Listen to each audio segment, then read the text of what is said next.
साताऱ्यातील कराड उत्तरचे विद्यमान आमदार मनोज घोरपडे यांनी यावेळीच्या पावसाळी अधिवेशनात बोगस तणनाशकांच्या साठ्याविषयी लक्षवेधी प्रश्न उपस्थित केला होता। यानंतर सातारा पोलिसांनी सातारा शहरासह रेवडी, वडूज, फलटण या ठिकाणी छापे टाकून शेतीसाठी वापरले जाणाऱ्या तणनाशकाचा एकूण 12.5 लाखाचा मुद्देमाल जप्त केला असून 6 जणांवर या प्रकरणी गुन्हा दाखल करण्यात आला। या प्रकरणात आमदार मनोज घोरपडे यांनी कृषी सेवकांवर कारवाई करण्याऐवजी बनावट औषधे तयार करणाऱ्या कंपन्यांवर या कारवाई कराव्यात अशी मागणी केली आहे। या बनावट औषधांविषयी आपण शेवटपर्यंत आवाज उठवणार असल्याचे ते म्हणाले। बेसिकली आता आपण सांगितलं की फक्त मी विषय मांडला साताऱ्यामध्ये आत्ता 20 लाख रुपयाचं काहीतरी या ठिकाणी तणनाशक बनावट सापडलं।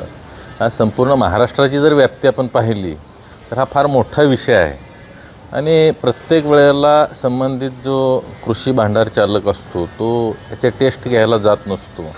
त्याचप्रमाणे प्रत्येक शेतकरी प्रयोगशाळेमध्ये टेस्ट करायला जात नसतो।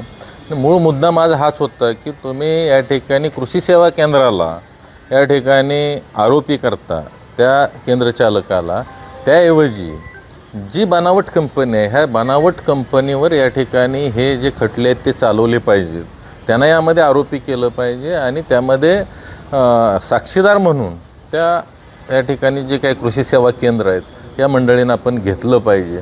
परंतु आजपर्यंत ह्या कृषी सेवा केंद्रावर त्या ठिकाणी हे खटले दाखल केले जात होते, त्यामुळे संबंधित एक दुकान बंद असायचं, पण राहिलेली 90 दुकानं त्या ठिकाणी तो बनावट माल त्या ठिकाणी विकला जात होता।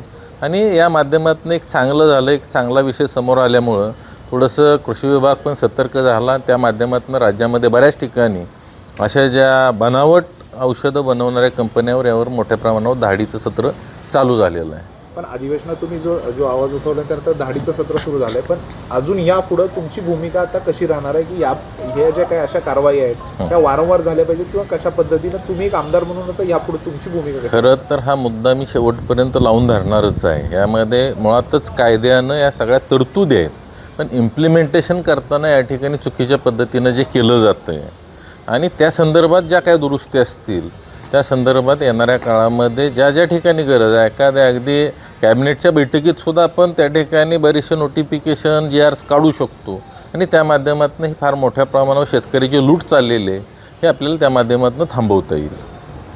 आपल्या तालुक्यातील जिल्ह्यातील बातम्या सर्वप्रथम पाहण्यासाठी आजच सातारा न्यूजला YouTube चॅनलवर सबस्क्राईब करा, लाईक करा, शेअर करा आणि बेल आयकॉन प्रेस करायला विसरू नका।